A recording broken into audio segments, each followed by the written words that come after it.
The movie starts with a clip depicting Mexico in the year 1963. It starts with people, potentially archaeologists, boarding an island and discovering strange secrets about it.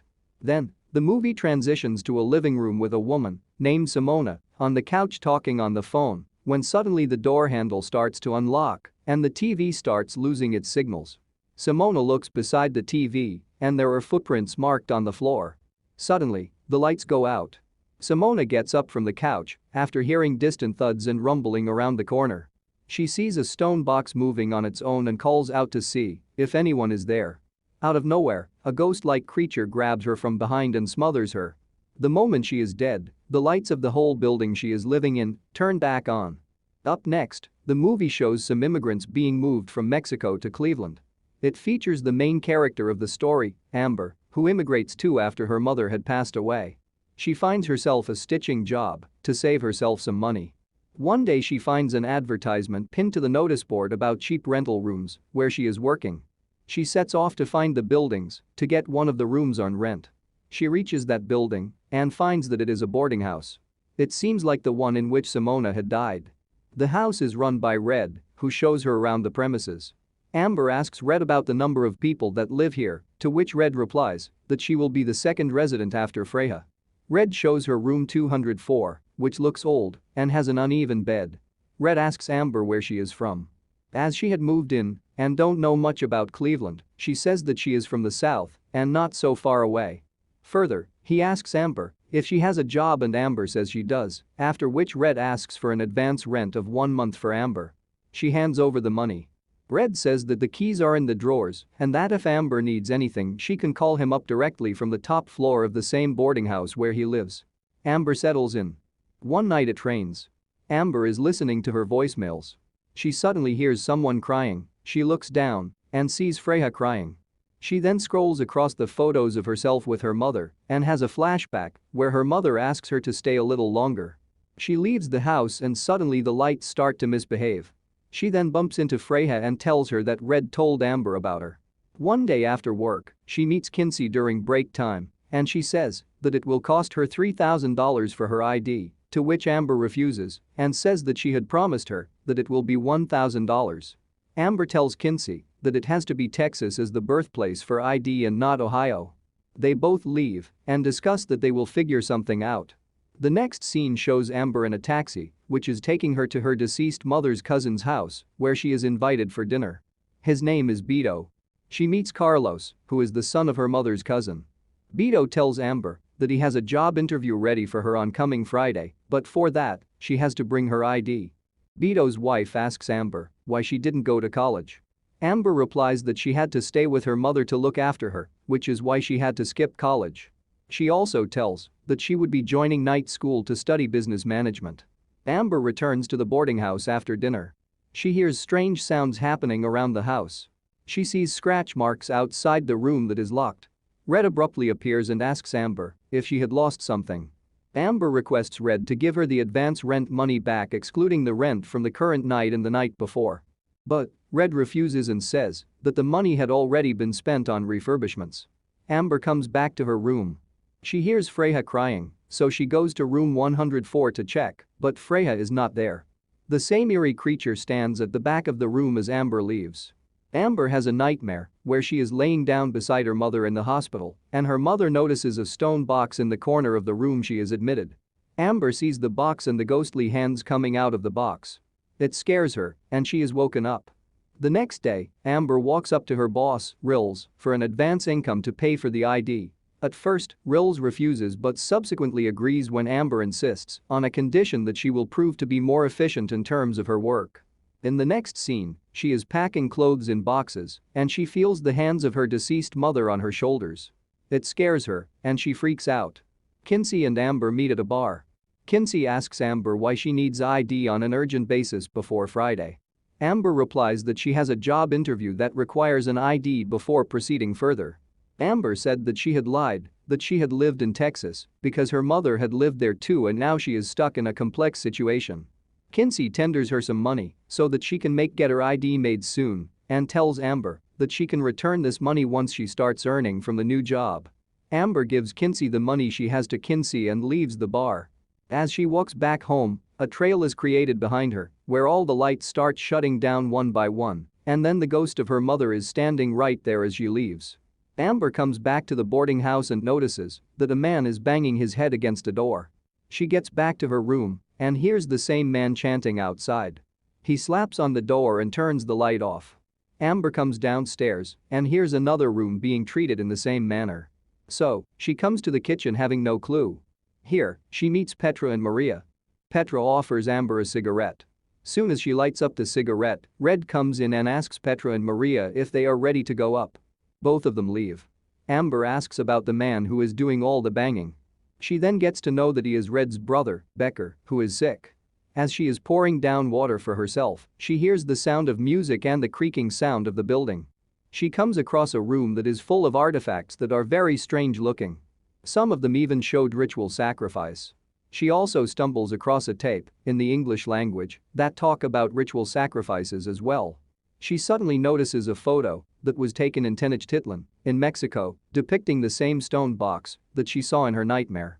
She suddenly hears a shriek over the same tape and the frame showing that photo. She leaves the rooms afterward while a ghost stands behind her in the same room. Next up, Amber tries to contact Kinsey for her ID, but Kinsey seems not to be picking up her call. Amber asks Rills if he can give up Kinsey's address, but Rills tells her that it is against the policy of company. Amber perpetually insists, but ends up getting fired.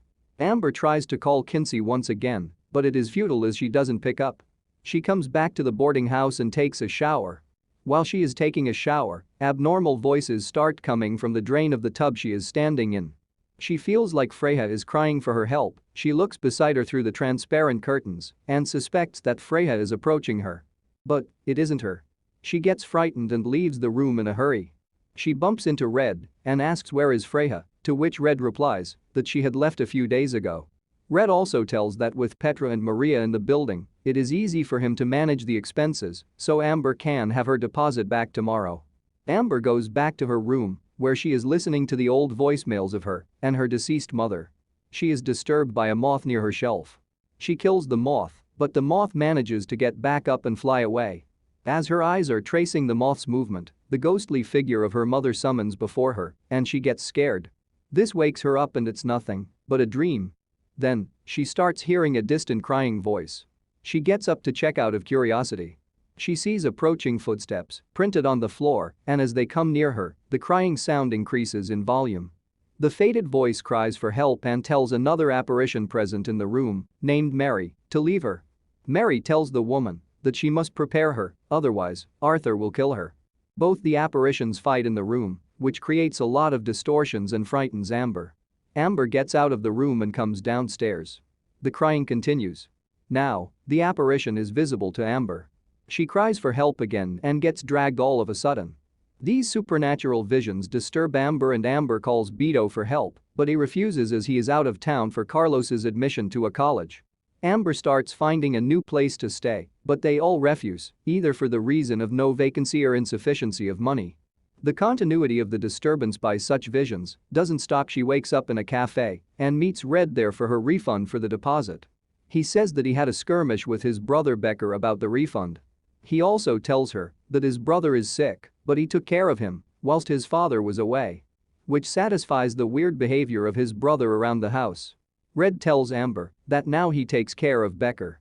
They both get up and leave the cafe to get the money. They get back to the boarding house to receive the money, as per the promise made by Red. Amber goes back to the room to check if her money is there. Amber comes to know that her money is gone. She asks Red about her money. Instead, Becker resists when Amber tries to leave and tells her that Becker wants her inside the house. Becker bangs on the door and comes inside the room. He chants a ritualistic sentence and forces Amber to drink wine. Becker locks Amber inside the room. Petra and Maria knock on Amber's door, telling her that they are also in trouble because of Becker and that there is something wrong with this place. Amber is also told that they have also been having strange visions and dreams just like her. Petra tells that she dreams of her home and her son every night. She is also told that in those dreams is the same stone box that she had seen in her dreams. Petra tells that she suspects that the box is in the basement with other women inside the place. When the night falls, Petra sings a lullaby to Amber which puts her to sleep. She wakes up and Petra and Maria are forced to be taken down to the basement. As Amber tries to escape, she is attacked by Becker and locked up inside a room. Meanwhile, Beto comes looking for Amber in the boarding house. At first, Red refuses that lives here, but Beto sees the old coat that her wife gave to Amber and tells Red that he is lying. Amber notices Beto and breaks her window to shout out for help. Beto pushes Red and runs into the house to save Amber. Soon as he approaches Amber's room, he is ambushed by Becker, who beats him to death. Becker tells Red to tie Amber up. Amber asks Red if he is going to kill her. During this course, Red tells Amber that his father used to be an archaeologist. He discovered the stone box when he was in Mexico and brought it back. Bizarre things had happened since then, and his mother, Mary, and his father were persuaded to kill women whose apparitions and spirits Amber has been seeing around the house. He also adds that Becker says that he needs a few more women to be killed before all of this can be stopped. Amber insists Red stop all of this and escape with her. Meanwhile, Becker comes in to start the ritual and tells Amber not to fight him. Becker takes Amber upstairs. She cries for help and sees the spirits of the killed women around the house. She is taken to a room that is full of candles and a woman that is beheaded. Becker fetters and chains her onto a stone table. Chained to the table, Amber fantasizes about Beto rescuing her during the ritual. They escape the room and break into one that leads to the sequence when she was with her mother in the hospital. At first, her mother forces her not to go, but then Amber escapes and suffocates her mother with the help of a pillow. This acts as a form of sacrifice, and the monster that had come out of the stone box and let her free. She comes downstairs and uses a sword-like ritualistic artifact to attack Red and Becker. She injures Red, but when she tries to attack Becker, he defends himself and breaks her toe. In the meanwhile, Petra tries to escape, but Becker catches her and throws her floors down. She kills Becker and then sacrifices Red to the monster inside the stone box. She passes by the room in which Red is in, who had become a ghost too. As Becker had been sacrificing women to heal his sickness, now Amber had her toe injury healed too. She is free now to pursue the dream for which she had moved to Cleveland. Subscribe for more videos like this, turn on the post notification and leave a like to help the channel out. Thanks for watching.